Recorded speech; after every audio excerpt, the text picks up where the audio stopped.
After everything the industry has been through these past few weeks, it certainly starts to feel like it is doomed.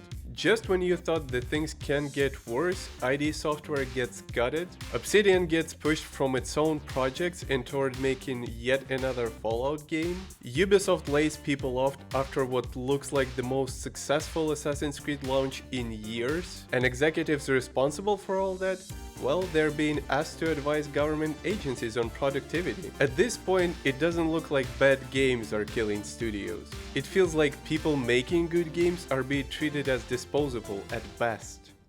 The fallout behind big Xbox reset is just getting bigger and bigger, and we're now uncovering even more studios that were affected by all these changes. And this one is the most unfortunate for the fans of Doom, Quake, or Wolfenstein. As ID Software, according to multiple reports, took quite a big hit. Xbox reportedly cut 136 jobs across multiple ID Software studios, which has left the team in a complete chaos when it comes to future projects. And the timing makes the situation even worse, as ID Software just released a new DLC for Doom: The Dark Ages. Of course, people affected by these layoffs are obviously devastated. Some are just purely in shock, and others are saying that it feels like Xbox just decided to nuke the team into the dirt. After a huge revival of Doom, ID Software became one of the biggest pillars in the FPS space in the world. They made an amazing engine, released multiple successful games, and it still meant nothing for Xbox. And it happened not only after the DLC release, but when the studio was just brainstorming what to do next. Apparently Quake wasn't on the table, but they were pitching a bunch of different IPs. Like a John Wick style action game called Fury with a lot of gun fu and all that. A possible Perfect Dark revival. A Westworld inspired survival game called Ironwood. And seeing how companies love multiplayer and live service, they were also pitching a multiplayer Doom game. But after losing approximately 50% of its workforce to these layoffs, some people are even saying that these guys were reduced to a support studio. Now granted, the situation is a little bit fluid at the moment, but it all makes no sense to me whatsoever. I mean, this is one of the most successful studios in the whole portfolio of Xbox and Bethesda. Nobody does shooters like these guys, and they have numbers to back it up too. Yeah, sure, Doom: The Dark Ages was a little bit rough, and it reportedly sold only 1 million copies at best, which is probably the lowest of all the Doom games, but still. After all, the game managed to reach 3 million people in its opening week, and that's not small. I mean, is it the best or the biggest Doom game ever made?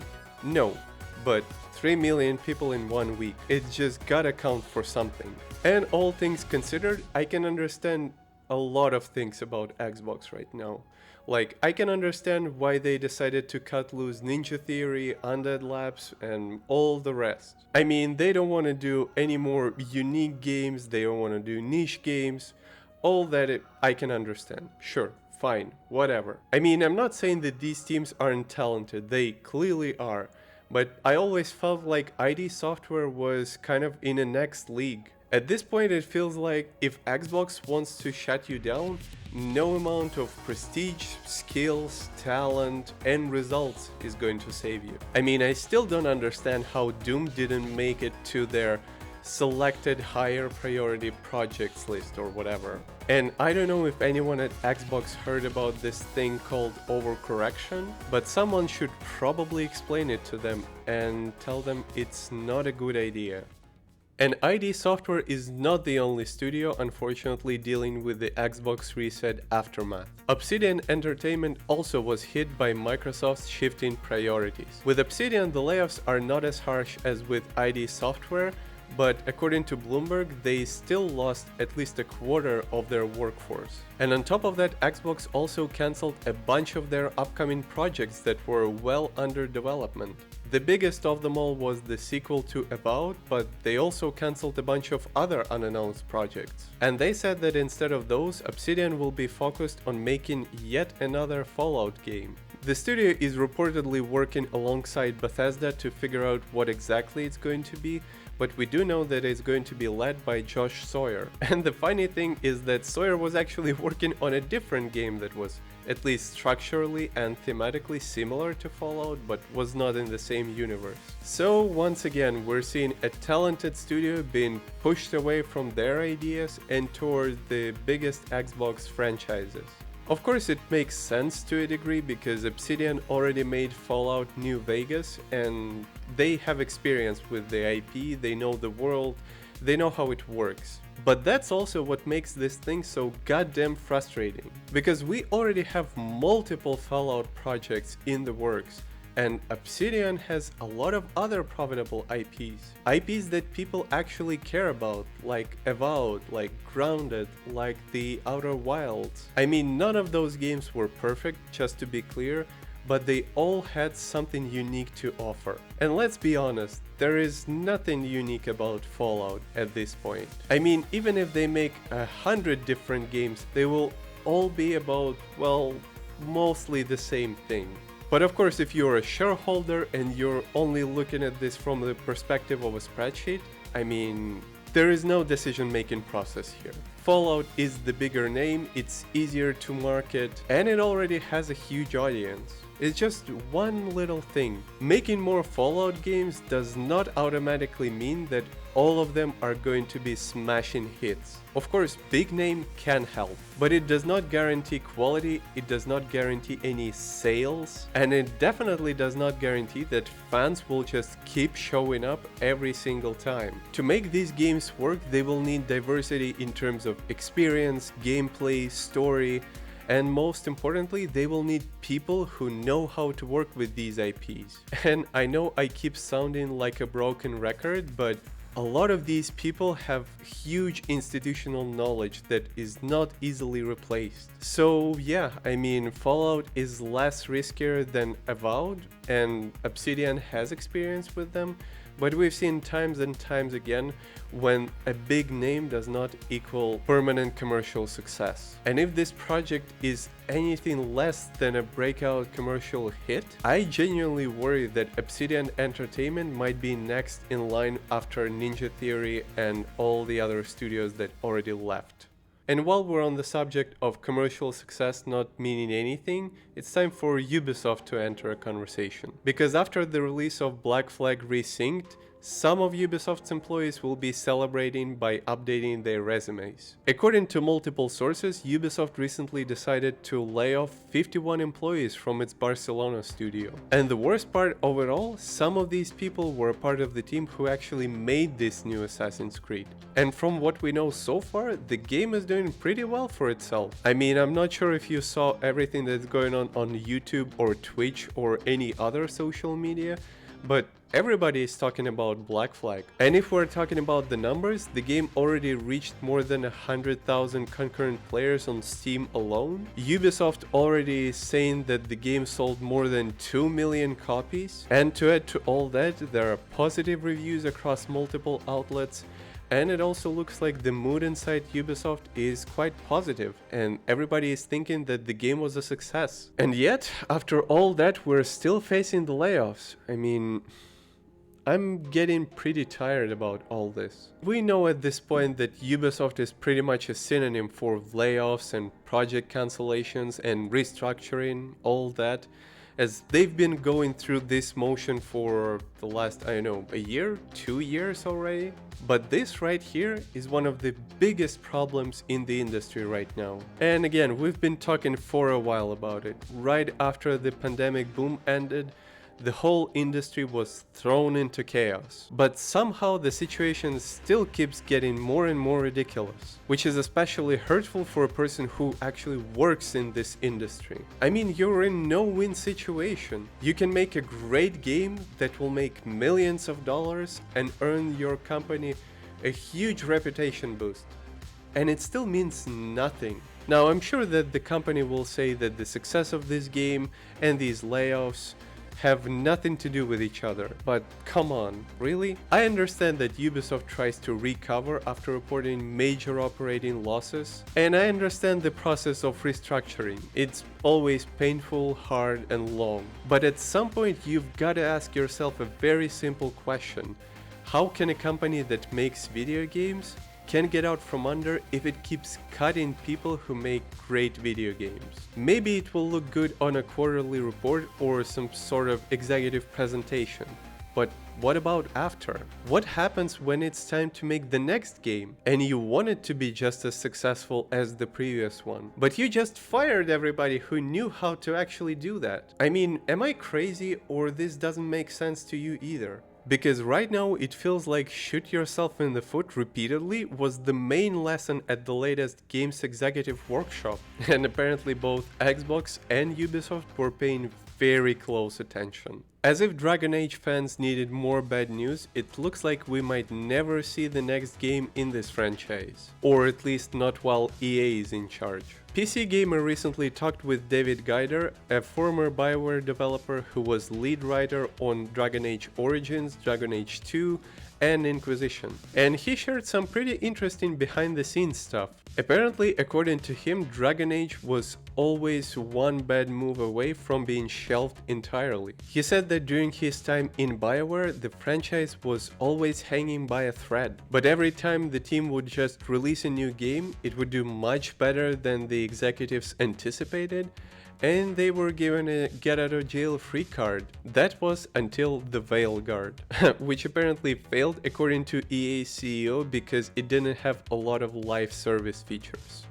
Shocking, right? I mean, obviously, live service can fix everything these days, from failing bottom lines to failing IPs. Just like 10 years ago, the answer was always make a battle royale or a battle pass. Or even before that, the answer was always make a bunch of skins. Because obviously, if your single player RPG underperforms, that's probably because people did not log in every day to farm cosmetics.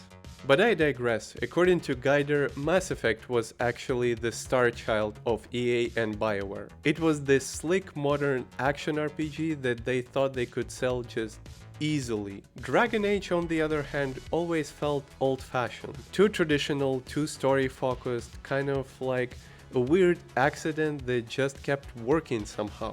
So when the Veilguard actually underperformed at least 50% according to EA's executives, he thinks that that might actually be the end of it. This one wrong move, this one mistake that they kept dodging for years actually happened. Of course, again, it's all just a speculation at this point from a former employee, but unfortunately, and I don't want to admit it, but he might be right. Making a new Dragon Age game would not be cheap. We're talking about a long production cycle, a huge team, and some major funding. And right now publishers are just terrified of spending any money on any IP that is not a guaranteed success. But as a huge fan of both BioWare and Dragon Age, I really hope he's wrong on this one. One of the biggest comeback stories in gaming history is having another moment again, because after the recent sale, Cyberpunk 2077 is pulling in huge numbers again. According to Steam charts, over 100,000 players are back in Night City, and this is shortly after CD Projekt Red announced that this game passed 40 million copies sold. So you would think that people are happy, right? Well, wrong.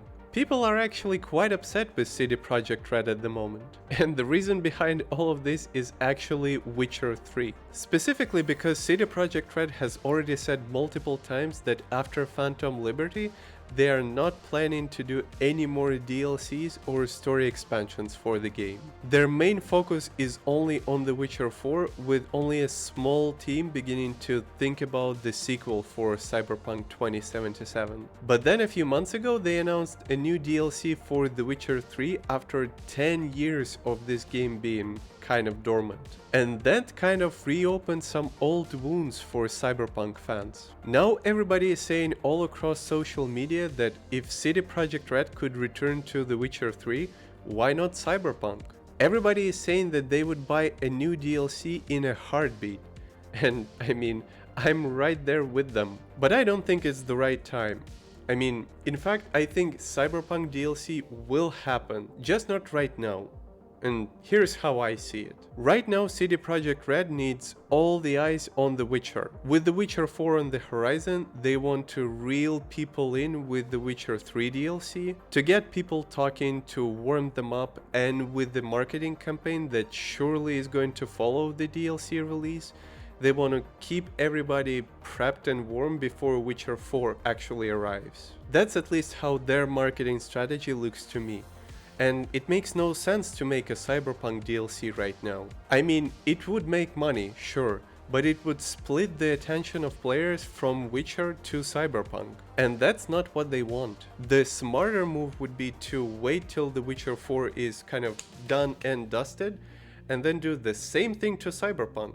Drop a surprise DLC after saying for years that they're not going to do that, get people talking again, then start the marketing campaign, and then the release of the next Cyberpunk. That way the DLC not only earns some extra money, but also brings people back into the IP. I mean, two birds, one stone. Otherwise, I mean, and I'm not saying that it would be a waste of development resources, but it would be a waste of a perfect marketing opportunity. And now we're back to Xbox, and you genuinely cannot make this thing up. Right after Xbox announced yet another huge wave of layoffs, cut 5 studios loose, and left thousands of people wondering what's next, Asha Sharma joined a federal task force on jobs, productivity, and AI. Yeah, that happened. The person who just cut thousands of people loose is now advising on the future of work. According to the official announcement, this task force will look at the economic impact of a new general-purpose technologies, including artificial intelligence, and inform the Federal Reserve's policy decisions. In more simple terms, she will be helping answering such questions as: is AI making people more productive? Which jobs could be changed or even replaced by automation? And if those productivity gains are actually being reflected at the data. Because I mean, who's better to talk about productivity than a person who just fired 1,600 employees and planning to fire even more?